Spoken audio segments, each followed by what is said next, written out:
Welcome back, guys, to another video, and this week's video is going to be part 2 of memories of working in a video game store. So sit back, guys, and enjoy.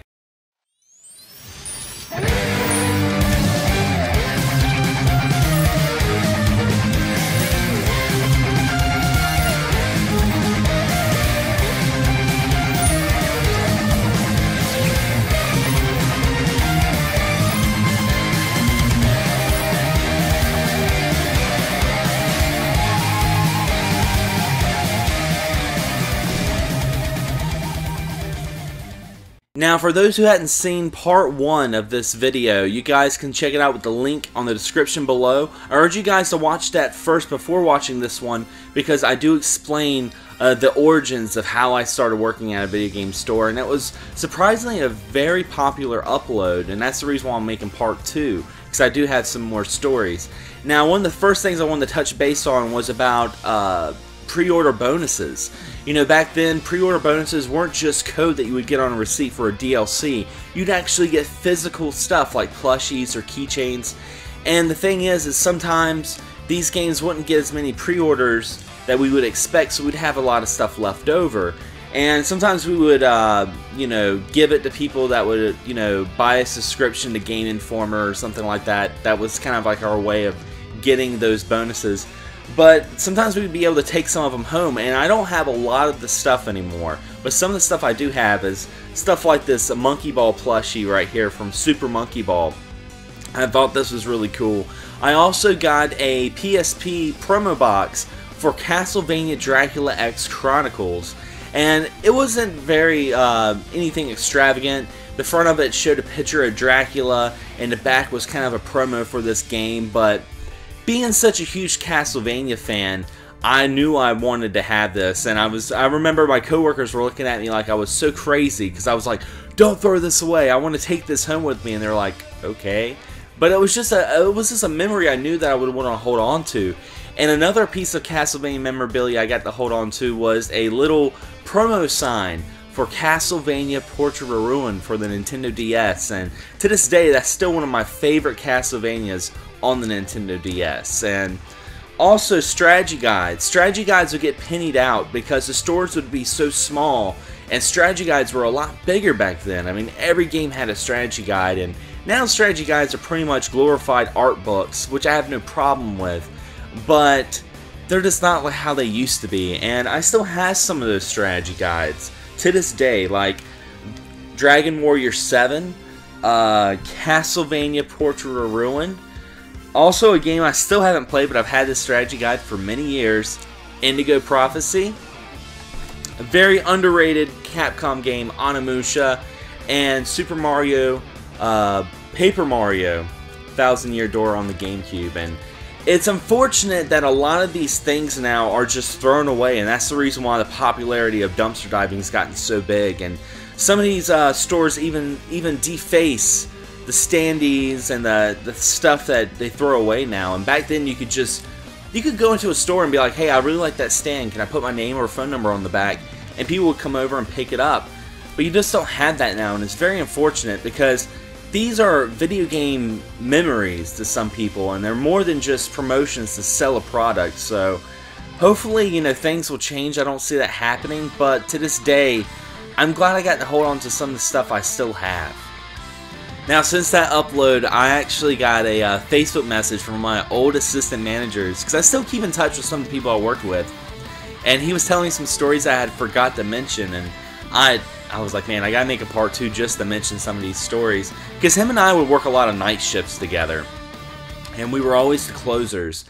And I remember there was one time we were about to close, and right when we were about to clock out, our manager called and said we had to do a quick inventory on Xbox and GameCube games. And I remember how pissed off we were. We did it anyway, but I remember my assistant manager, he was like, he had this novel idea. He was like, let's have some fun before we leave. I'm like, okay. We had a shrink wrap machine in the back, you know, that we'd always shrink wrap all the used strategy guides or systems and stuff like that. So what we did is we shrunk wrap all the office supplies at the front of the store. I'm talking about staplers, keyboard, the monitor, trash cans. We even found a dead water bug, or cockroach that we shrink wrap. I think he did that. I didn't touch it.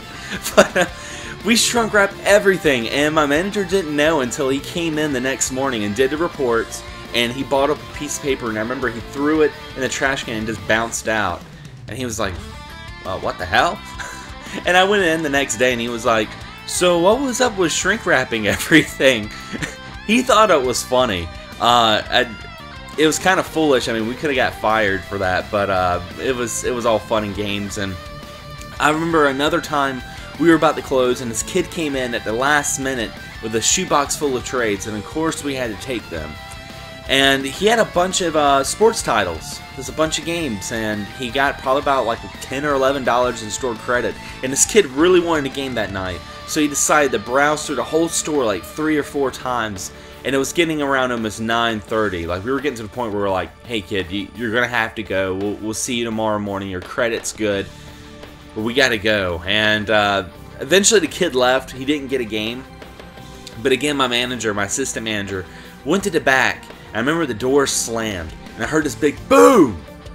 And then he comes right back out with his head down, almost like a guilty dog or something. He comes out like this, and he's like, Xander, I need you to go to the back and see what I did.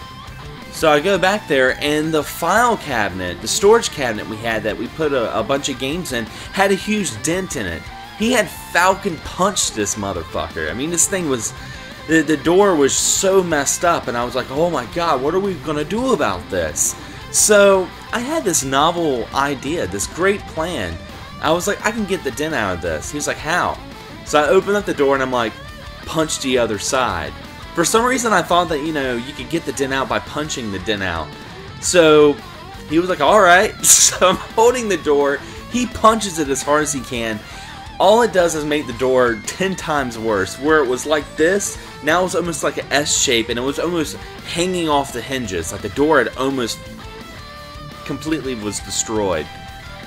Oh man, I remember, I think we came up with some story that like a ladder, because we had a lot of ladders in the back, that a ladder fell and fucked up the door. I think that's how we got out of it. But the thing that made it even worse, that when he punched it the second time, it knocked the shelf over, and Game Boy and Game Boy Advance games went swarming through the back stock room.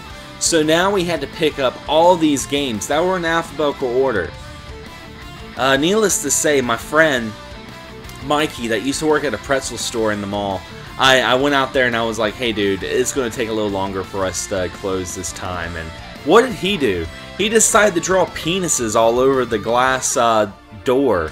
So he did it so much that we had a store meeting, just a normal store meeting, because I think the seasons were changing, so we were having to change some of the stuff that we were doing.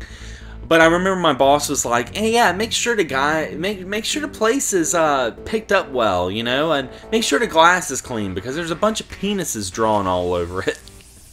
I had to mention that to him, like, hey man, you gotta slow down with all the penis drawings. It made me think of, like, if you guys had watched, like, Superbad, that guy that was obsessed with drawing penises, that was Mikey.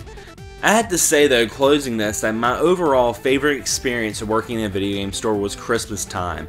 It was very hectic working in a retail store during that time of the year, but one of the things that I really enjoyed was when these completely clueless parents would come in looking for a video game to buy their kid for Christmas, and some of them would come in just not knowing exactly what was going on. They'd come in there and I'd be like, hey, can I help you find something? And I remember this one mother was so puzzled. She was like, I don't know what this game is called, but my son described it as a gerbil who had a gun that would shoot things. And of course she was talking about Shadow the Hedgehog, and I pointed her to the right direction, and she bought the game, and I'm pretty sure the kid at that one point had a very happy Christmas until he played the game, because the game wasn't that great. I didn't like it anyway, but it's not my problem. But that was something that I really enjoyed, because it would always make me, even back then, feel nostalgic about, getting those games for Christmas. And I felt like I was, in some weird way, I was helping those kids have that same feeling I had. And as corny as that sounds, working in a retail store, that was something that kept me going. I was like, this is fun. This is what I love doing, because video games is still such a huge passion of mine.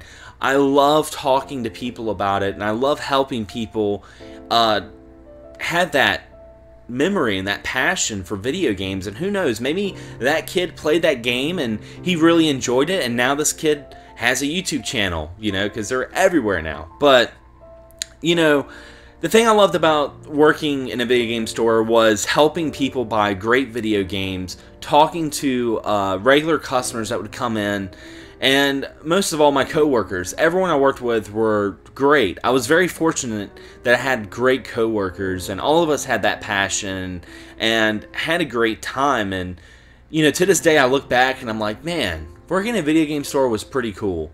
It was crazy back then, but sometimes you don't know what you have until it's gone.